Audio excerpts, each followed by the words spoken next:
విజయబాబు గారు చెప్పండి. ఈ ఎంపీలకి సిగ్గు లేదు, కూటమి నేతలకు సిగ్గు లేదు, పవన్ కళ్యాణ్ ఏం చేస్తున్నాడని చలసాని గట్టిగానే ప్రశ్నించారు. మరి ఆయన చంద్రబాబు గారిని కూడా ప్రశ్నించారో లేదో తెలియదు, కానీ మొత్తం మీద కూటమి ఎంపీలందరూ సిగ్గు లేకుండా వ్యవహరిస్తున్నారన్నారు. ఆ వ్యాఖ్యలతో మీరు ఏకీభవిస్తారా? నిజంగానే పోలవరానికి జరుగుతున్న అన్యాయం మీద సంక్షిప్తంగా మీ వ్యాఖ్య ఏమిటి? పోలవరానికి మామూలు కాదండి. ఎప్పుడైతే రాజీ పడిపోయాడో, ఆ రాజీ పడిన తర్వాత అసలు పోలవరం అనేటువంటిది అది కేవలం ఒక సింపుల్ ఒక వారధి లాంటిదే తప్ప అది ప్రాజెక్టు కాదు అనేటువంటి దాన్ని కూడా స్పష్టం చేశారు. నిన్న సుబ్బారెడ్డి గారు కూడా ఆయన పార్లమెంట్ లో చాలా చక్కని అంశాన్ని లేవనెత్తారు. తలసాని కూడా ఏ మాటగా మాట ఏంటంటే, అతను ఈ వాటర్ ఇష్యూస్ మీద చాలా కాలంగా మాట్లాడుతున్నాడు. నిన్న కూడా మనందరం కూడా అభినందించాలి, గట్టిగా గళవెత్తి మాట్లాడి అట్లా ప్రతి ఒక్కరూ కూడా ఇది ఒక ఉద్యమ స్థాయిలో దీన్ని తీసుకెళ్లాల్సినటువంటి అవసరం అయితే ఉంది. సుబ్బారెడ్డి గారు నిన్న పార్లమెంట్ లో చాలా స్పష్టంగా లేవనెత్తారు. ఇంత ఎత్తు తగ్గించేసిన తర్వాత అసలు అది పోలవరం ప్రాజెక్ట్ ఎలా అవుతుంది అంటే ఎంత ద్రోహంగా మారిపోతుంది. తెలుగు ఆంధ్రులకి మిగిలింది అది ఒక్కటే. నిజానికి మొత్తం అంతా దగా పడిన తెలుగు ఆంధ్రుల కింద మిగిలిపోయారు ఏది ఆఫ్టర్ బైఫర్కేషన్. అలాంటిది దీన్ని మరింత దగా చేసి కేవలం రాజకీయ అవసరాల కోసం ప్రజల ప్రయోజనాలను పణంగా పెట్టి ప్రతిదీ కూడా ఇప్పుడు నితీష్ కుమార్కి భయపడ్డారు, చంద్రబాబు నాయుడు గారికి ఎందుకు భయపడలేదండి? ఇది కదా ఇష్యూ. మరి మీరు కాలభైరవుడి మీద కూడా 4 లైన్లు చెప్పమన్నారు, చెప్పండి. మరి అయితే కూడా చెప్పేస్తాను, మీరు అడిగారు కాబట్టి. ప్రేమ విశ్వాసాల కనకమా, కాలభైరవ విశ్వాసానికి నువ్వే ప్రతీకవా, నిన్ను మనిషి కరిచాడని బాధపడుతున్నావా, నిన్ను మనిషి కరిచాడని బాధపడుతున్నావా, నువ్వు అవసరార్థం కరిస్తే అది నీ సహజ గుణం, అదే నిన్ను మనిషి కరిస్తే అది వారి ఉన్మాదం, అదే నిన్ను మనిషి కరిస్తే అది వారి ఉన్మాదం. కాలభైరవ మా శివయ్య, మా ఉదయం నీ ప్రేమతోనే మొదలు, మా హృదయం నీ అల్లరితో పదిలంగా మెదులు. డాక్టర్లు చెప్తారు కదండి, పొక్కుంటే హార్ట్ ప్రాబ్లమ్స్ రావని. మా హృదయం నీ ప్రేమతోనే మొదలు, మా హృదయం నీ అల్లరితో పదిలంగా మెదులు, నీ చూపుల్లో అమాయకత్వం, మా ఎదలకు తమ్మయత్వం, ఇల్లంతా నీదే అనుకుంటూ కలయి తిరిగే నీ విశ్వాసం అంతా నీకే సొంతం. కాలభైరవ శివుడికి నువ్వే ప్రేమ పాత్రుడివా, మరి మనుషులకి ఆ సంస్కారం ఎప్పుడు నేర్పుతావు, ఆ విశ్వాసంలో కనీసం కొంతైనా పంచవా? ఓకే, మీరు రాయగలరనే నమ్మకం ధైర్యంతో నేను మిమ్మల్ని అడగడం జరిగింది. దాన్ని నెరవేర్చినందుకు మీకు అభినందనలు, ధన్యవాదాలు. కాసు మహేష్ రెడ్డి గారు శాసనసభ మాజీ సభ్యులు వారి లైన్లో ఉన్నారు. కాసు బ్రహ్మానంద రెడ్డి గారి మనవడు. మహేష్ రెడ్డి గారు చెప్పండి, ఏమిటి మీ దగ్గర కూడా ఇట్లాంటివి జరిగినట్లున్నాయి? అవునండి, మనకి 33 కౌన్సిలర్స్ లో 33 గతంలో గెలుచుకున్నాము.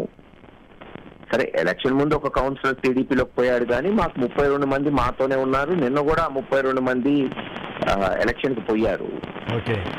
కానీ నిన్న కావాలని పోస్ట్పోన్ చేయించారు అధికారుల మీద ఒత్తిడి తెచ్చి. ఇంకా పోస్ట్పోన్ చేసినప్పటి నుంచి ఈ కౌన్సిలర్స్ ని బెదిరించటం, లేదు అరెస్ట్ చేస్తాం, దొంగ కేసులు. సరే, టీడీపీ వాళ్ళు చేస్తే మేము ఎదుర్కొంటాం, అది పెద్ద ప్రాబ్లం కాదు. పోలీసులే వచ్చి వాళ్ళని, కానిస్టేబుల్స్ వచ్చి తెల్లవారుజామున మీ మీద కేసులు ఉన్నాయని, లేదు మీ మీద కేసులు పెడుతున్నామని వాళ్ళని ఇప్పుడు దాదాపు 10-15 మంది దాకా కనపడట్లేదు అంటే వాళ్ళని అరెస్ట్ చేశారా? పోలీస్ స్టేషన్ లో చూస్తేమో పోలీస్ స్టేషన్ లో లేరు.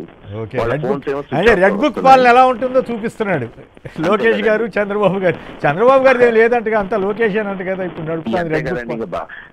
రాజ్యాంగం ఎక్కడుంది, అసలు పాలన ఎక్కడుందండి? రెడ్ బుక్ పాలనే కదా సాగుతుంది 6 నెలల నుంచి. ఓకే, ఈ ప్రాబ్లం గా ఉంది. చూద్దాం మరి ఏం జరుగుతుందో. చేసుకుంటున్నాం మరి ఎలా ఎలక్షన్ జరిపించాలా, లేదు హైకోర్టులో వేసి ఏమన్నా పోస్ట్పోన్ చేసి వాళ్ళకి ప్రొటెక్షన్ ఇచ్చి ఎలా ఎలక్షన్ జరిపించాలా. న్యాయ వ్యవస్థ కనీసం ఇటువంటి సందర్భాల్లో స్పందిస్తే వాళ్ళకి కాస్త క్రెడిబిలిటీ పెరుగుతుంది. చూద్దాం ఏం జరుగుతుందో. పైన అధికారుల దృష్టికి, ఎలక్షన్ కమిషన్ దృష్టికి తీసుకెళ్లాము. ఈ రోజు ప్రశాంతంగా ఎన్నిక జరిగిద్దని అన్నారు కానీ అసలు నిన్నున్నంత మాత్రం కూడా ఈ రోజు లేదు వాస్తవంగా. అక్కడ కూడా తిరుపతిలో కూడా ఏకంగా ఎమ్మెల్సీనే కిడ్నాప్ చేశారండి. ఇంకేం చేస్తాం, దౌర్భాగ్యం. రైట్, ఫైనల్గా మురళి గారు చెప్పండి, ఇక దీని మీద సంపద సృష్టించకుండా దాన్ని పంచే హక్కు రాజకీయ నేతలకు ఎక్కడిదని చంద్రబాబు గారు ప్రశ్నిస్తున్నారు.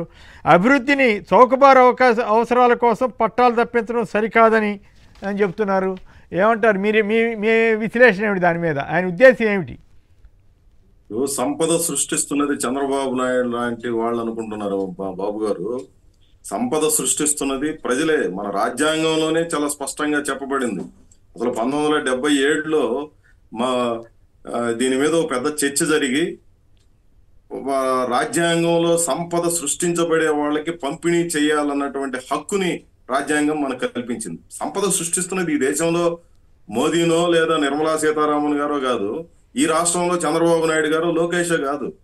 ఇక్కడ సంపదను సృష్టిస్తున్నటువంటి ప్రజలకు దాన్ని తిరిగి ఇవ్వడం అనేది వాళ్ళ హక్కు. అది మీరెటు విద్య లేదు, వైద్యం లేదు, ఉపాధి లేదు, ఈ మూడు కల్పించేస్తే నువ్వు ఏ పథకం ఇవ్వాల్సినటువంటి అవసరం లే. కానీ ఈ రోజు ఉన్నటువంటి దౌర్భాగ్యము, ప్రజల కొనుగోలు శక్తి పడిపోయింది, ధరలు విపరీతంగా పెరిగిపోయినటువంటి నేపథ్యంలో వాళ్ళ బాగోగులను పట్టించుకోవాల్సినటువంటి బాధ్యత ప్రభుత్వాల మీద ఉంది. దాంట్లో ఏమాత్రం సందేహం లేదు. ఉచితాలు అవసరమా లేదా అని అంటే, ఉచితాలు ప్రజలకు అవసరం లేదు, అదానీలు అంబానీలకు అవసరమా? అదానీలు అంబానీకి రాష్ట్రాన్ని మొత్తం సాగిలపరిచి చంద్రబాబు నాయుడు గారు పనిచేస్తా ఉంటే, రోడ్ల దగ్గర నుంచి, పోర్టుల దగ్గర నుంచి, సహజ వనరుల దగ్గర నుంచి, విద్యుత్ దగ్గర నుంచి అన్ని ఎత్తుకొని పోయి అదానీ గారి కాళ్ళ దగ్గర పోసేస్తా ఉంటే, అంబానీ కాళ్ళ దగ్గర పోసేస్తా ఉంటే వాళ్ళకి హక్కుందా? సంపదను సృష్టిస్తున్నటువంటిది అదానీలు అంబానీల? మొదట ప్రజలకి మీరేమో అంబానీ అదానీ గురించి చెబుతున్నారు, మళ్ళీ మీరేమో చౌకబారు అవసరాల కోసం అభివృద్ధిని పట్టాలు తప్పిస్తారా అంటున్నాడు. చౌకబారు అవసరాలంటే ఆయన దృష్టిలో ఏమై ఉంటాయి? చౌకబారు అవసరాలంటే చంద్రబాబు నాయుడు గారు గతంలో ముఖ్యమంత్రిగా ఉన్నటువంటి రోజుల్లో కూడా చర్చ పెట్టేది కదా. ₹2 బియ్యం పథకం వద్దు, లేదంటే ఈ సబ్సిడీలు వద్దు, పౌర వ్యవస్థలో 3 రెట్లు ఎక్కువ ఇస్తానన్నాడు కదా. జగన్ గారు 70,000 కోట్లు అవుతాయంటే కాదు నేను 150,000 కోట్లు పంచుతానన్నాడు కదా. ఇప్పుడు చౌకబారు అవసరాల కోసం పంచనంటాడు. అంటే సూపర్ 6 ఆయన దృష్టిలో చౌకబారు అవసరమా, లేదు అభివృద్ధి కింద చూస్తాడు ఆయన? ఆయన ఏమనుకుంటున్నాడో ఆయన చెప్పాల్సినటువంటి అవసరం ఉంది. ఒక్కటి మాత్రం వాస్తవం సార్, ఎన్నికలకు ముందు చెప్పిన దానికి ఎన్నికల తర్వాత చంద్రబాబు నాయుడు గారు అనుసరిస్తున్నటువంటి పద్ధతి ఏంటంటే, ఎన్నికలకు ముందు నేను అదానీలు అంబానీలకి రాష్ట్రాన్ని రాసి పెడతానని చెప్పి గెలిచుంటే దాన్ని అర్థం చేసుకోవచ్చు. ఎన్నికలకు ముందు ప్రజలకు పంచి పెడతానని చెప్పాడు కదా. ఈ రోజు ప్రజలకు పెంచాల్సిన అవసరం లేదు అని చెప్పి మాట్లాడడం అంటే బాధ్యత రాహిత్యం. అవసరం లేదంటే అదో రకం, చౌకబారు అవసరాలు అంటున్నాడు. అది విశేషం. మరి ఆయన దృష్టిలో ఏమిటో చౌకబారు?